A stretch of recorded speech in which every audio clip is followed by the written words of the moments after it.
In 1932, the Australian government officially declared war on birds. This was not a joke. This was a real war, with real soldiers and powerful machine guns against an army of 20,000 giant flightless birds called emus. Imagine a serious general in a stuffy office pointing at a map, but instead of enemy forts, the map is covered with little drawings of birds. This was the Great Emu War. It was a military operation planned by grown-ups to fight an animal they couldn't control.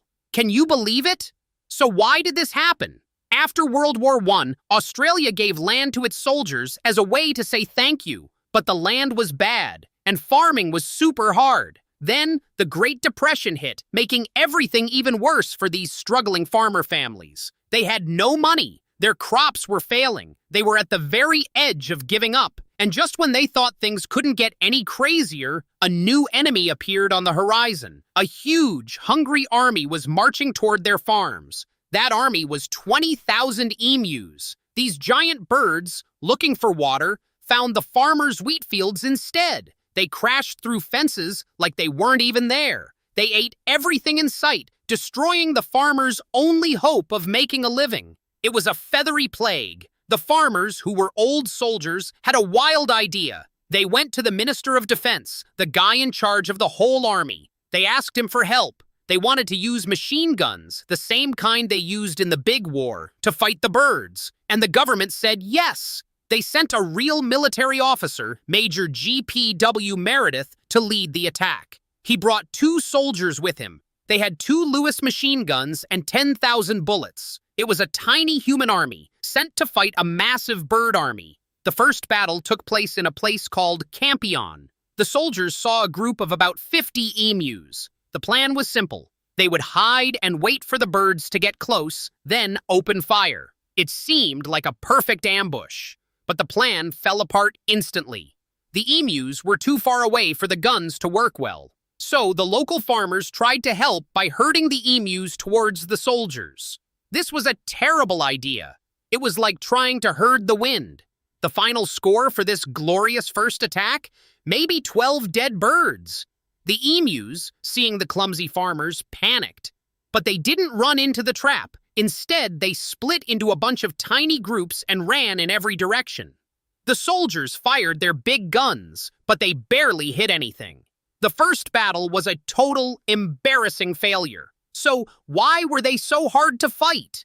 The army was totally confused. The birds didn't act like a normal enemy. It turns out the emus were using clever, sneaky tactics. They were masters of a kind of warfare no one expected. Major Meredith, the man in charge of the soldiers, finally figured out their shocking secret. He saw that each small flock of emus had a leader. A big, tall emu with black feathers would stand on guard. While the others caused chaos and ate the crops, this leader kept watch. If it saw danger, it gave a warning, and the whole flock scattered. This made them impossible targets for machine guns. You can't shoot an enemy that runs in 20 different directions at once. The soldiers needed a new plan, so they found a spot by a dam where over 1,000 emus gathered to drink. It was a perfect ambush. This was it. They set up the machine gun and waited. The emus walked right into the trap, completely unaware. The gunner opened fire, and the gun jammed. It just stopped working after firing only a handful of bullets. The trap had failed in the worst way possible. Can you believe the bad luck? 1,000 birds, a perfect kill zone, and the one thing they needed to work: brakes. The emus, hearing the noise, just ran away. Almost all of them got away safely. The soldiers were left standing there, totally stunned. The birds had outsmarted them again. This is where the story turns into a live-action cartoon. In a moment of pure desperation, the soldiers decided to mount one of the machine guns onto a truck. They were going to chase the emus down. What could possibly go wrong? Imagine this: a rickety old truck bouncing wildly across a field. A soldier in the back is desperately trying to aim a heavy, shaking gun. The ride was so bumpy, hitting anything was impossible. It was a complete and total disaster from the very start. And the emus? They were just too fast. An emu can run at 30 miles per hour, and they don't run in a straight line. The truck couldn't keep up. During one chase, an emu cut in front of the truck, causing the driver to swerve and crash right into a fence. After about a week of this circus, the military officially withdrew. They gave up. The official report from the Great Emu War is a masterpiece of unintentional comedy. The newspapers back home started making fun of the entire operation. It was a national embarrassment. So what was the final score? After firing nearly 2,500 rounds of ammunition, the Army's official kill count was maybe 50 emus. Some reports say a few hundred, but the Army's own number was hilariously small. All that effort for basically nothing. After just over a month of chaos, the Army officially gave up. The soldiers packed their machine guns and went home, defeated. The final tally was almost unbelievable. For the nearly 10,000 bullets fired, the official number of emus taken down was less than 1,000. That's more than 10 bullets for every single bird. But the story gets even weirder. The commander, Major Meredith, had to write an official report explaining this total failure. So, after just 1 week of this feathers and fury fiasco, the Army officially called it quits on round 1. They packed up their guns and went home. The official report is where the failure becomes comedy gold. They admitted to firing nearly 2,500 rounds of ammunition. The grand total of emus defeated by this metal storm? A whopping 50. 50! That's not a typo. That's a 50-to-1 bullet-to-bird ratio. You'd expect him to make excuses, to blame the weather or bad equipment. He did the exact opposite. In his report, he didn't just admit defeat. He praised the emus. He wrote that they were incredible soldiers, comparing their tactics to master Zulu warriors. He said each emu leader controlled its flock with amazing skill, always watching for danger and leading its group to safety. The most mind-blowing part was his conclusion. He wrote that if Australia had a military division with the bullet-carrying capacity of these birds, it could face any army in the world. Think about that. The commander of the operation basically admitted the emus were better soldiers than his own men.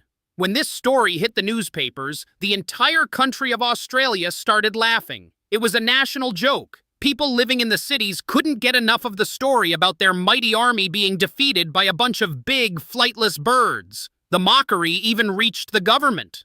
One politician stood up in Parliament and sarcastically suggested that they should award military medals to the emus for their victory. Conservationists used the moment to ask a simple question. Why were we using machine guns on our own native wildlife in the first place? You would think everyone learned a valuable lesson, right? Wrong. The farmers complained again, and believe it or not, the military was sent out a second time for round 2 of the Emu War. This second attempt was a little more successful, but it was still wildly inefficient and cost a ton of money. So what finally solved the emu problem? The government gave up on war and started offering money for fences. Strong, tall, emu-proof fences. The real solution wasn't a gun, it was just a better wall. So what's the takeaway from this insane chapter of history? It's a hilarious reminder that sometimes the biggest, most powerful solution is actually the dumbest one. It's a story that proves nature is more resilient and more chaotic than any military plan. And it leaves you with a strange new respect for the emu, a bird so tough, so smart, and so ridiculously hard to beat that it won a war against humans armed with machine guns. History books might not talk about it, but the emus never forgot their greatest victory.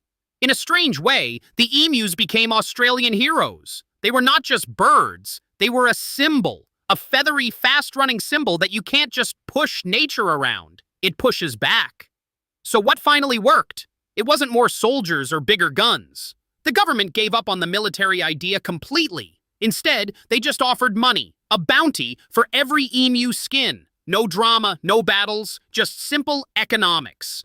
Think about that for a second. The Australian Army, with its decorated soldiers and powerful machine guns, failed, but a simple system of paying farmers for skins, that actually started to work. The big, loud, scary solution was a total joke, while the quiet, boring one got the job done. Picture this. You're one of those soldiers. You go home to your family. They ask you what you did in the service. You have to look them in the eye and explain that you fought in a war against giant flightless birds. And the birds won. The dinner table would be very, very quiet. That personal embarrassment became a national one. Newspapers in London and New York had a field day. They drew funny cartoons of soldiers running from giant, angry-looking birds. The whole world was laughing. Australia, the tough new nation, had been totally humiliated by its own wildlife. The story became a legend, a perfect, hilarious lesson about how we see ourselves. We humans think we are so smart and powerful with our technology. We think we can command the world. But the Great Emu War showed that sometimes nature is just too weird, too fast, and too silly to be controlled. And here's the absolute best part. The emu population today, it's huge. They are thriving. After all that chaos, all the shooting, all the chasing, the emus are doing just fine. They basically just shrugged it off and went back to their lives. For them, the Great Emu War was probably just a weird week. A few loud humans showed up, made a lot of noise, and then left. The emus just kept on being emus. They were an unstoppable force of pure, unbothered nature. So in the end, it wasn't a war. It was a lesson. A really, really funny lesson. It proved that the most powerful weapon in your arsenal is useless if your enemy can simply run away in a goofy, zigzag pattern. And it leaves us with this incredible thought. History isn't just about kings and battles between human armies. Sometimes it's about the time an entire country got outsmarted by 20,000 very fast, very hungry birds, the undefeated feathered champions of the outback.